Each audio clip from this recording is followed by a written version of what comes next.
I found the biggest plot hole in the Naruto series, and it's something I've never seen anybody talking about. It makes sense as to why, because this is not something easy for you to connect the dots. You have to read or even watch Naruto many times like I have for you to even realize, wait a minute, that's a massive plot hole that happened over there. And it's even difficult to notice that way because it takes about 400 or so chapters for you to even be able to realize that a plot hole happened beforehand. So in this video I'll be explaining what that plot hole is and trying to come up with explanations in and out of universe for how this could actually work in the story and not make it a plot hole. The plot hole in question happens after the Chunin Exams during the Konoha Crush arc. One of the major battles happening at that time is the Hiruzen versus Orochimaru fight when Orochimaru brings back Hashirama and Tobirama as Edo Tenseis. That one's a major fight, not because it's the first time we see Orochimaru actually fighting for real, one of the main antagonists of the series, but also because Hokage is fighting and he may or may not die. So in universe,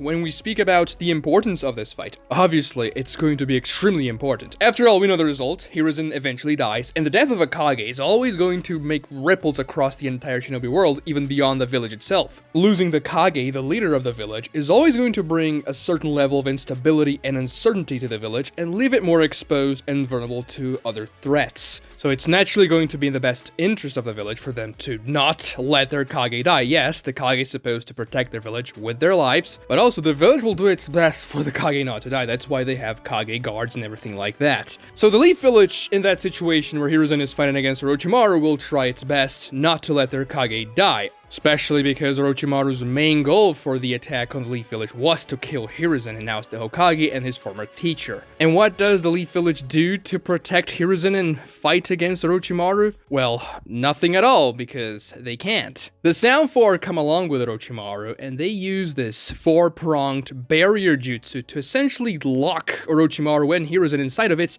and make sure nobody will interfere with the fight. Now, from an universe perspective, it makes complete sense for them to want to lock Hiruzen and Orochimaru in combat, because the Leaf Village is always going to be teaming with Leaf Ninjas, some of which are powerful and could help Hiruzen, so Orochimaru would want to fight Hiruzen alone. It'll give him a better chance, especially with the Edo Tensei, and also, I'm pretty sure Orochimaru wants to kill his old sensei by himself and get a little taste, because, you know, his little psychopath, killer, everything like that. And obviously, out of universe, this fight had to be a 1v1 between Orochimaru and Hiruzen. I mean, obviously the Edo Tensei are there, but you get the point. It's an emotional battle between pupil and master, and having semi-random characters interfering with that wouldn't be something Kishimoto wants from a storytelling perspective. Orochimaru and Hiruzen have to do their own thing, and that's completely fine. He found a way to do so by using that barrier, making so nobody else could enter the fight. The Sound Four are technically doing that, helping, so I mean, I guess you could say Orochimaru is fighting alongside the Sound Four because they're doing the barrier, but that's pretty much it. Hiruzen also brings Enma to the battlefield, so it's not a clean 1v1, but everyone they fight alongside is a jutsu like the Edo Tensei and Enma as a summon, so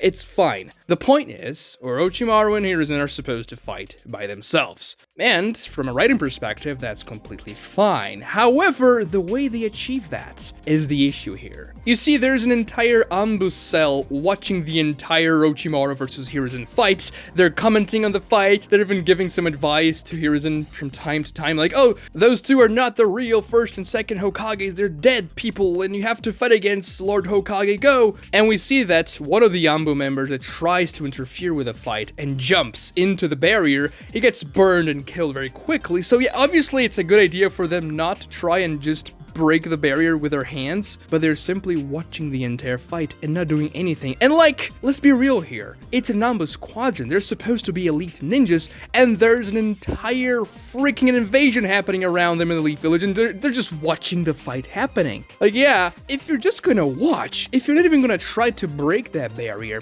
go fight the invaders. You can actually fight those, because even though the Leaf Village managed to beat the invasion back eventually and counterattack, I mean, 4 or 5 ambu jonins would be a pretty good help. So they should be trying to figure out something about the barrier, like, oh, let's find a seal that counters the barrier and fizzle the jutsu out. Or let's just unleash our most powerful ninjutsu against it and see what happens, because we have to help Lord Hiruzen, right? Not just because they want their Hokage to live, but also because killing Orochimaru is a very big deal for the Leaf Village. Eliminating such a powerful enemy is good, but they just watch. This is not not the plot hole I'm referring here, it's just one of those inconsistencies. Maybe they know the barrier was way too powerful and beyond their capabilities and it's simply impossible to break it, or counter it with any other jutsu. However, if you take a look at where the Orochimaru versus Hiruzen fight is taking place, it's on a rooftop above the stands for the Chunin Exams arena. When we see the arena zoomed out, there are 3 major stands, and the one they're fighting on is the middle one, the one where the Hokage and Kazekage seats were located,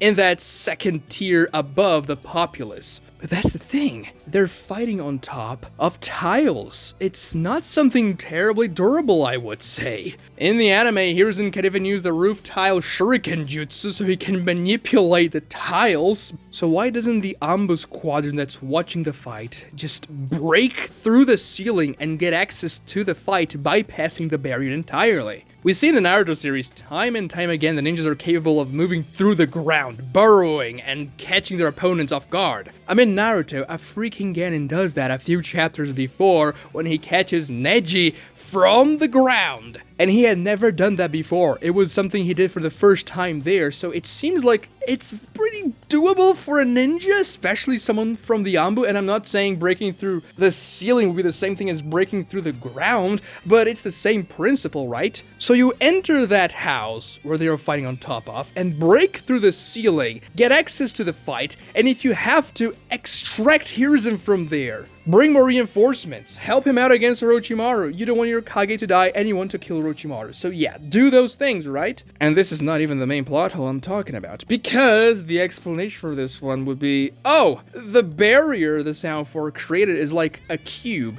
It's completely enclosed. You just don't see the bottom part because it cuts through the rooftop.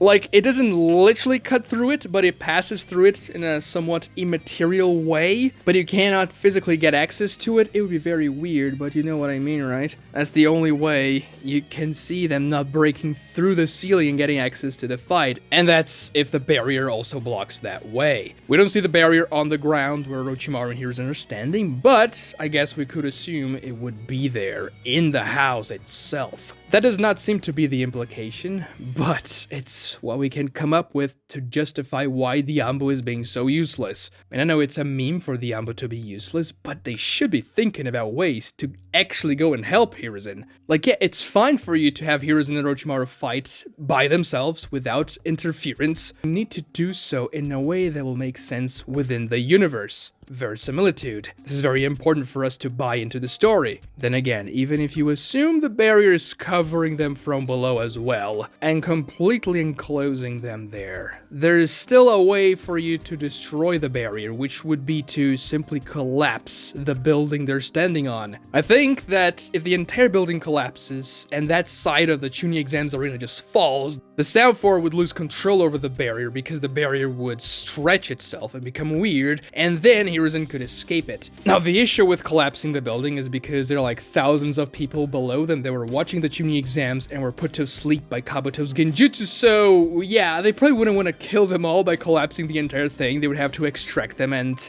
there were a lot of people, so I understand why they wouldn't do that one. But this is not the greatest, biggest Naruto plot hole that I found either, because there is actually another way, a much easier way for you to extract Hiruzen from inside that barrier, or send help to fight alongside Hiruzen within the barrier. And as I said in the beginning of the video, this is something we only find out about 400 chapters after the Orochimaru versus Hiruzen fight, which is by using the Flying Raijin jutsu. And you may say, wait, what? Flying Raijin? But Hiruzen doesn't have access to that jutsu. Minato's dead. How is he going to use that? It's none of them that are going to be using the Flying Raijin to help Hiruzen out. It's going to be the Hokage guard, composed of Genma, Raido, and Iwashi, who are capable of combining their powers, and once the 3 of them use the Flying Raijin jutsu, they are capable of using the jutsu. Genma, Raido, and Iwashi use the jutsu in the war arc to teleport Maid Hirumi, the Mizukage, over to the 5 Kage versus Madara fight location because Tsunade is marked by the Flying Raijin mark,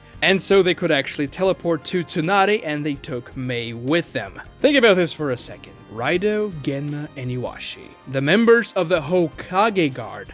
Their jobs should be to protect the Hokage. And in that situation, it would be very easy for them to help Hiruzen out. Obviously, Hiruzen fighting within the barrier against Orochimaru is a bad thing. It's a trap. It's not something good. It's Orochimaru's plan. So Iwashi, Genma, and Raido would just have to combine their hands together, teleport into the barrier, and teleport out with Hiruzen. The members of the Hokage Guard would have definitely marked the Hokage with a Flying Raijin mark, and be able to teleport to him. Exactly how they did in the work when they teleported to Tsunade to take Mei there. And after that, they could combine their hands together again, with Hiruzen in the middle of their circle, just like they did with Mei, and then teleport out. I am pretty damn sure they would have a mark somewhere in the Leaf Village where they could regroup with Hiruzen. And even if they don't, which I think is pretty much impossible if you think about it, they would at least be able to bring powerful people into the barrier. Like Guy or Kakashi, who are fighting against fodder ninjas a couple hundred yards away at most. So it would have been pretty easy for them to save Hiruzen. Especially when they realize Hiruzen is fighting against two of the previous Hokage alongside Orochimaru. He's in a horrible position. It's time for us to go and rescue him. But apparently the Hokage Guard is not doing much, is it? Now, out of universe, this becomes a plot hole when we realize that the Hokage Guard is capable of using the Flying Raijin, and that they learned it from Minato, so they learned it way before the Chunin Exams ever happened. Minato died 12 years before the Hiruzen vs Orochimaru fight, so they obviously knew the jutsu at that point. But from a storytelling perspective, obviously Kishimoto just gave them that jutsu when he had to combine all the 5 Kage so they could fight against Madara, and they were in different locations, so he had to teleport them there somehow. Now, Gaara and Onoki were already at the location, so he didn't have to teleport those two. He had to teleport the other 3 though, and for Tsunade and the Raikage, he came up with something pretty clever that he set up in previous chapters, with Mabui being able to teleport objects with her lightning style release. And oh, it's dangerous for you to teleport living beings, but the Raikage is durable and Tsunade can heal herself, so they can actually go. But for Mei, I mean, what can you really do? So I guess Genma, Raido, and Iwashi used to be the Hokage Guard, which was never really set up before, and they can also use the Flying Raijin if they combine their powers because Minato taught them. I mean, Kishimoto obviously came up with that pretty late in the story, and he had no idea he would give this to these characters in the Chunin Exams. So much so that Iwashi is 23 years old in the Chunin Exams, which means he learned Flying Raijin when he was 11, and the guy is still a Chunin, not even a special Jonin like Raido and Genma. So he gave those 3 characters the ability to teleport to their Flying Raijin marks without thinking too much about the consequences, retroactively speaking, because when it comes to the Chunin Exams, the reason why they don't do that is kind of baffling, because it seems like this is their first priority. Now, Genma says something kind of funny when he is taking Mei away to the battlefield with Madara before the use of Flying Raijin. He says Minato taught them the jutsu, and that they were the Hokage Guard for Minato and for Tsunade. He doesn't mention anything about them being the Hokage Guard for Hiruzen, which I guess could mean that they weren't Hiruzen's Hokage Guard and never marked Hiruzen with a Flying Raijin mark? This could be an explanation, albeit a pretty weak one. Even if they weren't Hiruzen's personal guard, they would probably mark the Hokage with a Flying Raijin to make sure that they could protect him or get him out of trouble if Hiruzen needs to. Also, it doesn't really make a whole lot of sense for them to just be Minato's Hokage Guard, then not be the Hokage Guard for 12 years and then become Tsunade's Hokage Guard. Like, oh, Tsunade just saw them and resurrected them as the Hokage Guard for no reason, other than, I guess, they're talented?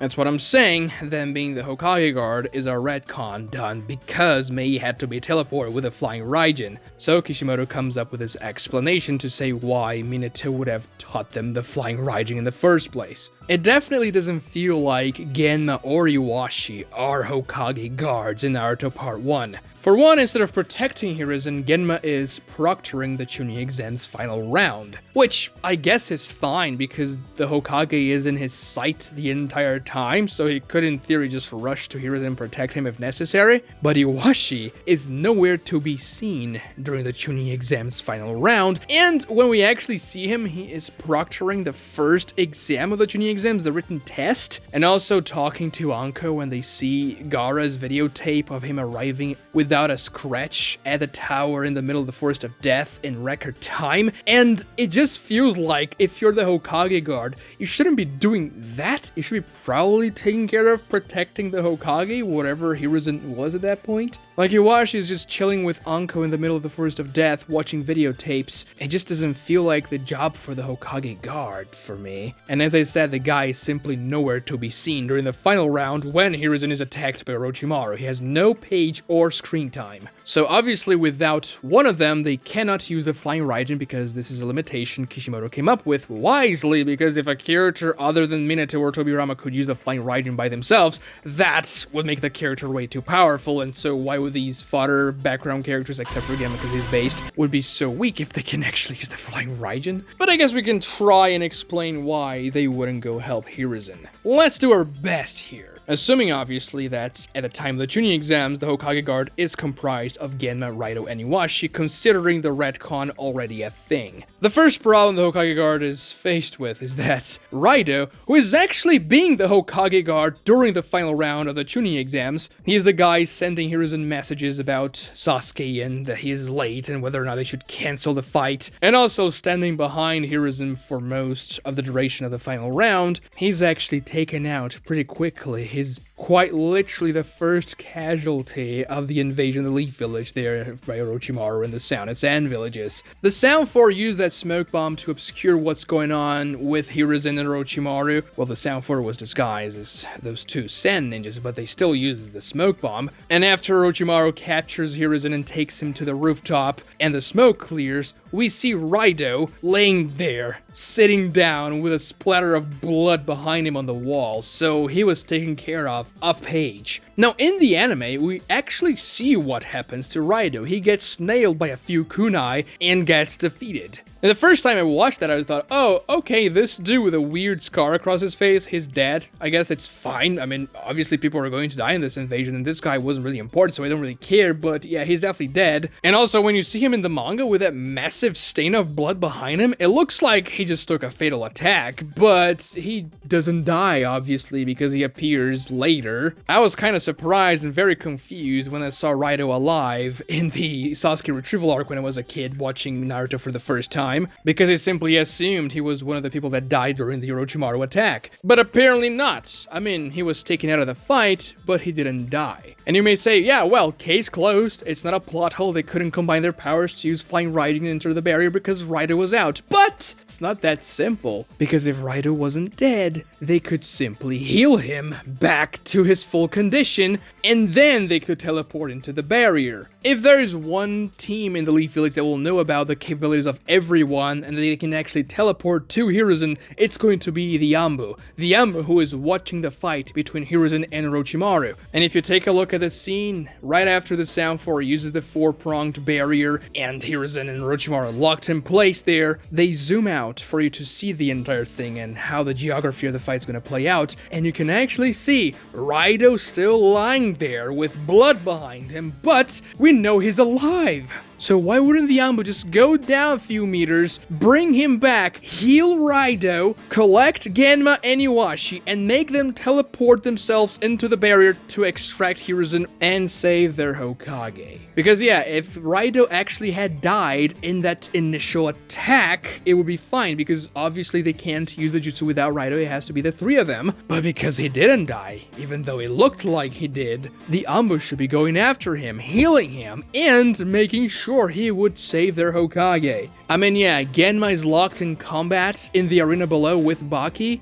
and Baki's a pretty powerful Jonin, but I'm pretty sure the Yambu can go down there, stop just watching the fight between Hiruzen and Orochimaru, help Genma out, maybe even combine their powers with Genma to beat Baki. After all, he stalemated Baki for an hour or so during the entire invasion, meaning he was doing fine against Baki, and if somebody else had joined the fight, they could have tipped the scales in Genma's favor. Or, you don't even have to help Genma, you can substitute Genma out for an Ambu, and the Ambu fights against Baki. You just need Genma to use the Flying Raijin and help Hiruzen out. And you can do that after you heal Raido, it's fine. Now the final piece of the puzzle is going to be Iwashi, but as I said before, he's nowhere to be seen during the Chunin Exams final round or the Orochimaru invasion, so I guess you could just pull a Might Guy in the Pain arc and say, yeah, he was out of the village because he was on a mission. But obviously it's because the character couldn't be in the village to facilitate the plot. My Guy couldn't be in the Pain arc because My Guy being in the Pain arc means that Pain loses before Naruto shows up. Iwashi being in the village means that Iwashi, Genma, and Raido can use the Flying Raijin and save Hiruzen. But Iwashi not being in the village creates a massive problem, and it makes Hiruzen and everybody else really seem stupid. Hiruzen and the entire upper echelon of ninjas knew about Orochimaru's plan to attack the Leaf Village during the final round of the Chunin Exams. Orochimaru literally attacked in the Forest of Death, telling Anko not to interfere with his plans or he is going to kill a lot of people and stuff. They have conversations with Hiruzen about Orochimaru and about what they should do, and after the Forest of Death, Hayate, a member of the Leaf Village, a powerful shinobi, is found dead in the middle of the village. Oh, who could have done that? The entire village were in high alert. They knew things were about to happen in the Chunin Exams. They were expecting things to happen. When Kakashi arrives at the arena with Sasuke and he goes to the stands, he starts counting how many Ambu ninjas are stationed in the arena itself, because Kakashi is preparing for the incoming attack, and Hiruzen knew the entire time they were going to get attacked. So if Hiruzen were to send away one of the 3 members of the Hokage Guard on a mission outside of the village during a time they expect to be attacked, knowing that you need the 3 members of the guard to use the Flying Raijin jutsu, a jutsu that can come very in handy during a time of invasion, not just for saving Hiruzen, but to teleport people around the village, gather information, send reinforcements to particular locations where they're being attacked and pummeled, that would be an extremely dumb decision. But it could be an explanation. I mean, it's one thing for a guy and his team to be outside of the village during the Pain arc because nobody expected Pain to attack at that particular time. It was a surprise attack, people weren't expecting it. But for the Chunin Exams, it was completely different. Orochimaru might as well have told the village and Hiruzen, yeah, I am going to attack during the Sasuke versus Gaara fight. That's when you should be expecting me. And Hiruzen, knowing Orochimaru was involved, also knew that he himself was a main target, because Orochimaru would obviously want to kill Hiruzen. And sending his guard away in a time like that, a guard that can teleport Hiruzen out of trouble, is just a dumb decision. Now, Raido was protecting Hiruzen, he was close by, next to Hiruzen pretty much the entire time. Genin was pretty close too, he was acting as a proctor, but there's nothing saying he couldn't go help Hiruzen if necessary, even though he got locked in combat with Baki. But as I said, the Ambu watching the fight between Hiruzen and Orochimaru could take care of that. And the other one is gonna be Iwashi. Now, we never see Iwashi at the stands, but obviously he would be there if he's the Hokage guard, right? He would be close-ish to the Hokage at least. He wouldn't be stationed elsewhere in the village. That would simply make no sense. Now, another argument you could make is that Iwashi got caught by Kabuto's genjutsu and fell asleep like most people in the arena. But really, would he have fallen for that? I mean, we don't know exactly what Iwashi is capable of because we literally never see the dude fighting. But all the capable ninjas that were in the arena seemed to be able to break out of that genjutsu. I mean, Sakura and Shikamaru, who were 2 genin, managed to counter it.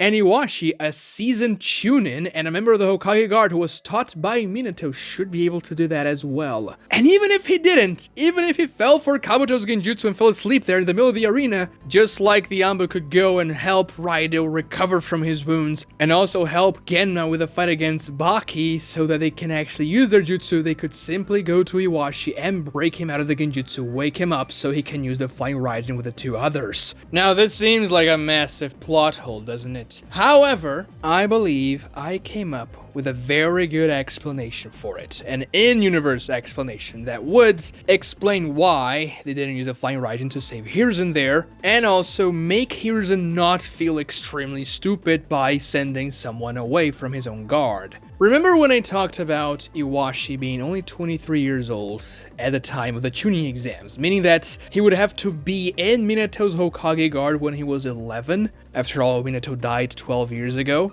11 just seems extremely young for a job like that, doesn't it? Obviously, we've had ninjas way younger than that, and that advanced even higher through the rankings than just Chunin, but if you're 11 years old and in the Hokage guard, it's at least expected for you to be some sort of prodigy, and Iwashi is still a Chunin at 23 years old. Genma's 29 during the Chunin Exams, meaning he would have been around 17 when Minato died, and Raito is 31, meaning he would be around 19 when Minato died. So those two, yeah, I'm fine with them being in the Hokage guard. They certainly have the age for it, but Iwashi at 11 years old? You see, I suspect that the original Hokage guard didn't have Iwashi in it, and it had Genma, Raito, and somebody else we just don't know of. Of course, when Genma explains to Mei what they're doing and that they're capable of using Flying Raijin because Minato taught them, he didn't say that, oh, and by the way, Iwashi joined us later because our old friend died or something. You don't have to mention that to Mei, you just have to explain roughly what's going on and that's fine. But my hypothesis is that the third member of the guard was not Iwashi back in the day when they were actually taught by Minato. It was someone else that probably died in combat along the years. Maybe he died in combat shortly before the Chunin Exams, meaning that he left the Hokage guard with only 2 members and simply incapable of using the Flying Raijin. And at the time of Orochimaru's attack, Iwashi was not in the Hokage guard and was not capable of using the Flying Raijin jutsu. So because it's just Raito and Genma, it would make sense as to why they weren't capable of saving Hiruzen with a Flying Raijin. They needed a third member, and the Hokage guard was a member down. This also connects to the fact that it feels like Iwashi is definitely not a member of the Hokage guard during the Chunin Exams itself. After all, he acts as a proctor for the written exams, and then he is chilling with Anko watching videotapes. Raito and Genma, on the other hand, only appear at the 3rd round of the Chunin Exams when Hiruzen is there in the arena. Now yes, Hiruzen is also present for the preliminaries of the Chunin Exams, but in that scenario, an attack is much less likely. After all, they're a much more controlled environment with only a few ninjas. It's not as if they're in the middle of the entire village with an invasion that they know is coming. And we know that the Hokage guards are not going to follow the Hokage everywhere he goes. I mean, it wasn't like that for Minato, for example. They weren't present for Naruto's birth. But Genma and Raito, the 2 current and living members of the Hokage guard, are obviously present for the Orochimaru invasion. Raito very up close, Genma down there proctoring the exams, but also close if anything happens. And because they can't use a Flying Raijin, it's not as if Genma being very close to Hiruzen would be of much help. Like, yeah, he could protect Hiruzen physically, but the Hokage is powerful. Their ability to use a Flying Raijin is much better than their ability to just protect Hiruzen, because Hiruzen can protect himself. We saw how Raito was unsuccessful protecting Hiruzen physically anyway in the very beginning of the invasion, but because the guard had no third member then, they simply couldn't take Hiruzen out of the barrier. Now, we actually see Raito and Genma taking on a mission with Shizune and Iwashi in the Sasuke retrieval arc. So, my theory is that Tsunade sent them on a mission, obviously that happened, and Genma and Raito realized that Iwashi was a pretty powerful guy that could actually become a member of their guard. So after that mission happened, they bring that suggestion to Tsunade, maybe even when they are in the hospital after they got pummeled by the Sound 4, and Tsunade resurrects the concept of the Hokage guard after they lost the member, we just don't know who he was. And so during the time skip, Genma and Raito teach Iwashi the Flying Raijin jutsu and also other things about the Hokage guard, so they actually become the fully fledged Hokage guard by Naruto Shippuden. Even though again, during the Pain arc, the Hokage guard is nowhere to be seen. None of the 3 members protect Tsunade during the Pain invasion. It's actually an ambush squadron doing that. And because we never see Raito, Genma, or Iwashi, I have to believe that just like my guy, they're on a mission during the Pain arc. After all, Tsunade didn't know they were going to be attacked at that specific time. And obviously, even though they are members of the Hokage guard, they're going to be doing other types of missions just like they were during the Sasuke retrieval arc. But the theory that Genma and Raito kind of recruited Iwashi into the Hokage guard during the time skip and taught him the Flying Raijin at that time would fit with what happens during the Chunin Exams, where Iwashi definitely didn't seem like a Hokage guard, was not present at all, and they simply didn't use the Flying Raijin Raijin to save Hiruzen. Now, if Iwashi was not in the village or not present in the arena, this wouldn't make Hiruzen dumb because, well, he couldn't use the Flying Raijin anyway, so he could be doing other stuff. Now, if you want to see the actual biggest plot hole in Naruto when it comes to its sheer size, watch the video showing up on your screen right now. Like this video as well to help me out with the algorithm, subscribe if you haven't, and make sure you ring notifications. Those two things only take a few seconds and they really help me out. Please do. Thanks for watching.